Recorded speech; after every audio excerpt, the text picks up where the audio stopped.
زبور 53 انسان کی بد خصلتی۔ میر مغنی کے لیے محلت کے سروں پر داؤد کا مشکین۔ احمق نے اپنے دل میں کہا کہ کوئی خدا نہیں، وہ بگڑ گئے، انہوں نے نفرت انگیز بدی کی ہے، کوئی نیکوکار نہیں۔ خدا نے آسمان پر سے بنی آدم پر نگاہ کی تاکہ دیکھے کہ کوئی دانش مند، کوئی خدا کا طالب ہے یا نہیں۔ وہ سب کے سب پھر گئے ہیں، وہ باہم نجس ہو گئے، کوئی نیکوکار نہیں، ایک بھی نہیں۔ کیا ان سب بدکرداروں کو کچھ علم نہیں جو میرے لوگوں کو ایسے کھاتے ہیں جیسے روٹی، اور خدا کا نام نہیں لیتے؟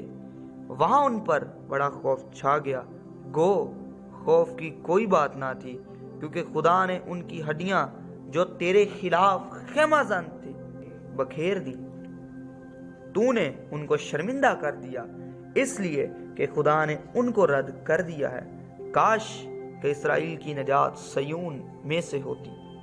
جب خدا اپنے لوگوں کو اسیری سے لٹا لائے گا تو یعقوب خوش اور اسرائیل شادمان ہوگا۔ آمین۔